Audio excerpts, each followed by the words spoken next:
Good morning बच्चों। DElEd second semester की class हम पढ़ाने चल रहे हैं। आपको अभी तक पढ़ाया हमने ऊष्मा और ताप। तो ऊष्मा और ताप में अंतर क्या है इसके बारे में हम लोगों को बताना है। जैसा कि आप लोग को बोर्ड पे लिखा हुआ है, आप लोग नोट्स बनाते चलिए, इसलिए मैंने लिख दिया है, इसको देखकर अपना नोट्स बनाते चलिए। ऊष्मा और ताप में अंतर। ऊष्मा ऊर्जा का एक रूप होता है, जबकि ताप वस्तु की ऊष्मीय व्यवस्था को व्यक्त करता है। दूसरा पॉइंट है, किसी वस्तु की दो या दो से अधिक भागों में विभक्त करने पर प्रत्येक भाग की जो ऊष्मा होती है वस्तु की कुल ऊष्मा से कम होती है, जबकि किसी वस्तु दो या दो से अधिक भागों में विभक्त करने पर प्रत्येक भाग का ताप जो होता है वस्तु के ताप के बराबर होता है। अब आती है बात मात्रक की। तो ऊष्मा का मात्रक जूल कैलोरी एवं किलो कैलोरी से मापते हैं। उसी तरह हम ताप का मात्रक जो है डिग्री सेल्सियस, केल्विन और फ़ारेनहाइट में मापते हैं। तो ये था आपका ताप और ऊष्मा में अंतर।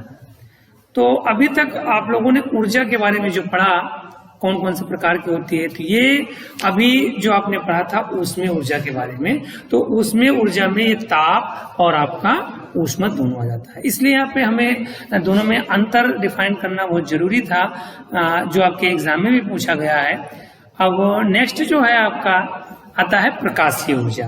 अब प्रकाशीय ऊर्जा क्या है? प्रकाशीय ऊर्जा हमारे पृथ्वी पर सबसे बड़ा जो ऊर्जा का स्रोत है वो है सूर्य। वो हमारी पृथ्वी के अलावा और भी जो ग्रह हैं उनको भी ऊर्जा प्रदान करता है। तो प्रकाशीय ऊर्जा जो होती है ये भी दो प्रकार की होती है। एक होती है दीप्त होती है और एक अदीप्त होती है, या स्वदीप्त कह सकते हैं। मतलब जो स्वयं के प्रकाश से चमकती हैं उनमें उसको कहा जाता है स्वदीप्त या दीप्त वस्तु।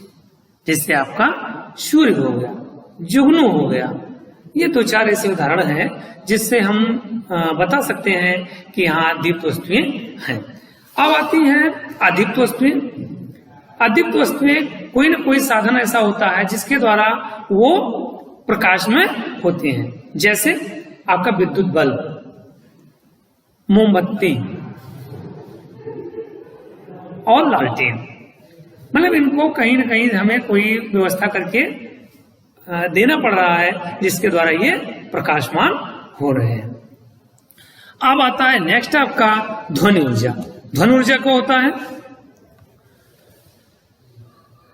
कोई ध्वनि कहीं उत्पन्न जब होती है तो उसके जो कंपन होते हैं, कण जो होते हैं ध्वनि के, वो हमारे कान के पर्दों पे टकराते हैं और कान के पर्दों पे टकराने के बाद हमें वो ध्वनि सुनने का एहसास दिलाते हैं।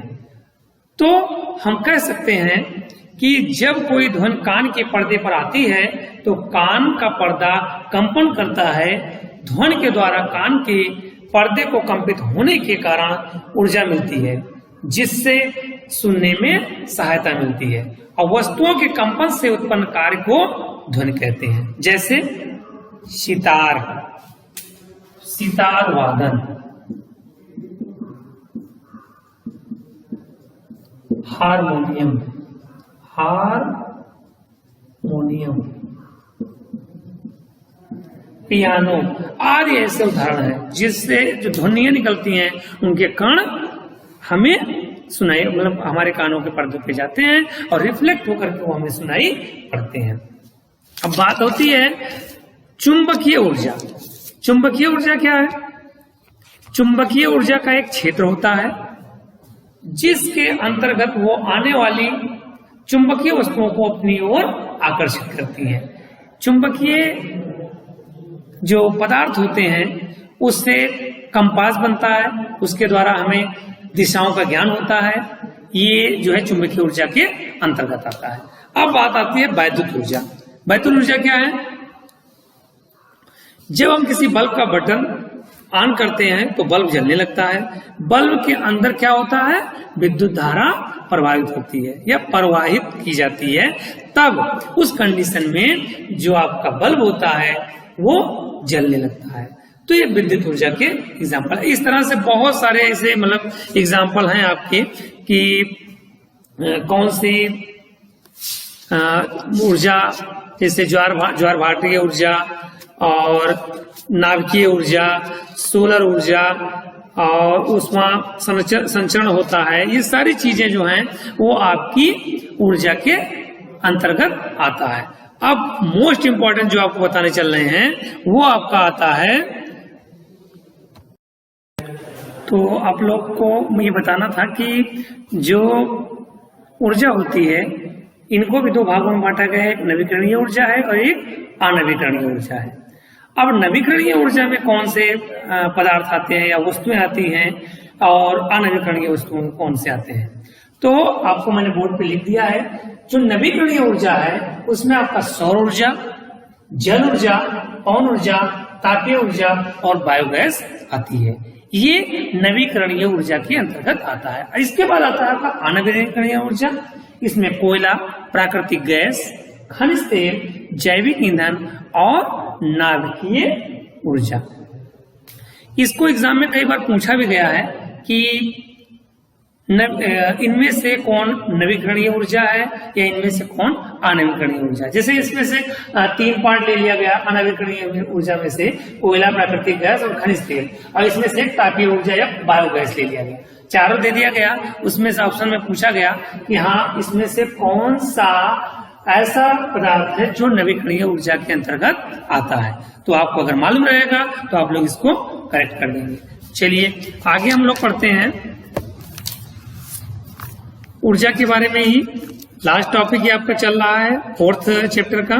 ये ऊर्जा ऊष्मा संरक्षण की विधियां, ऊष्मा संचरण की विधियां, ये भी आपके पेपर में पूछा जा चुका है।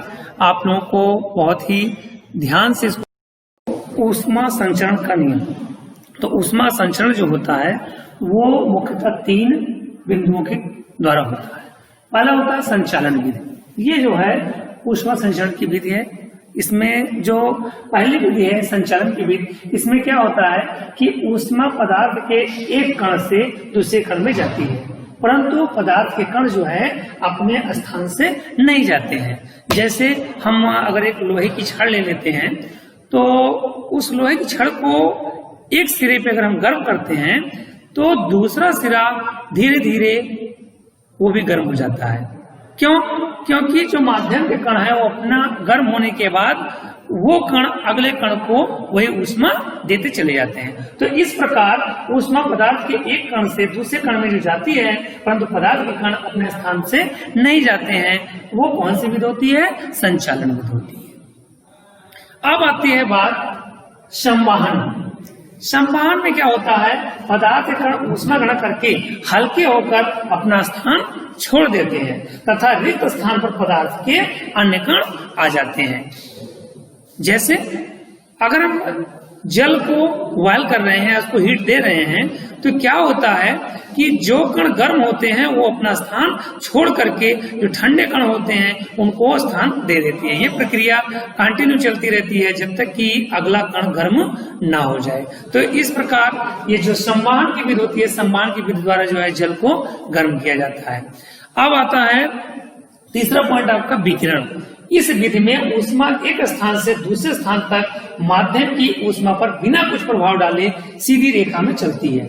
विकिरण यानी कि सूर्य की जो किरणें हैं वो सीधी रेखा में आती रहती है हमारे ऊपर। जैसे अगर हम कहीं बाहर खड़े हुए हैं और धूप में हैं तो हमें सीधे डायरेक्ट ऊर्जा मतलब ऊष्मा जो है मिल रही है हमारे पूरे शरीर में।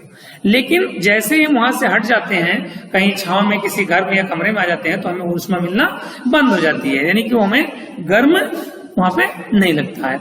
तो ये जो है 3 माध्यम आपके हैं ऊष्मा संचरण की विधियों में, संचालन, संवहन और विकिरण। और ये कई बार डीएलएड सेकंड सेमेस्टर में इसको पूछा गया है कि ऊष्मा संचरण की विधियां क्या हैं, या कभी कभी पूछ लिया गया संचालन क्या होता है, या संवहन क्या होता है, या फिर पूछ लिया गया विकिरण क्या होता है। इन तीनों पॉइंट को आप लोग ध्यान से पढ़ लीजिएगा और इसका नोट्स बनाते चलिए। तो ये आपका आज जो टॉपिक था कार्य एवं ऊर्जा, ये टॉपिक समाप्त होता है। और हम नेक्स्ट टॉपिक जो आपका रहेगा वो है सरल मशीनें, आप लोग पढ़ चुके हैं। अब आता है नेक्स्ट पॉइंट, आपका 5वां लेसन जो है वो जीवों की संरचना। इसके बारे में हम नेक्स्ट अध्ययन करेंगे और थैंक यू।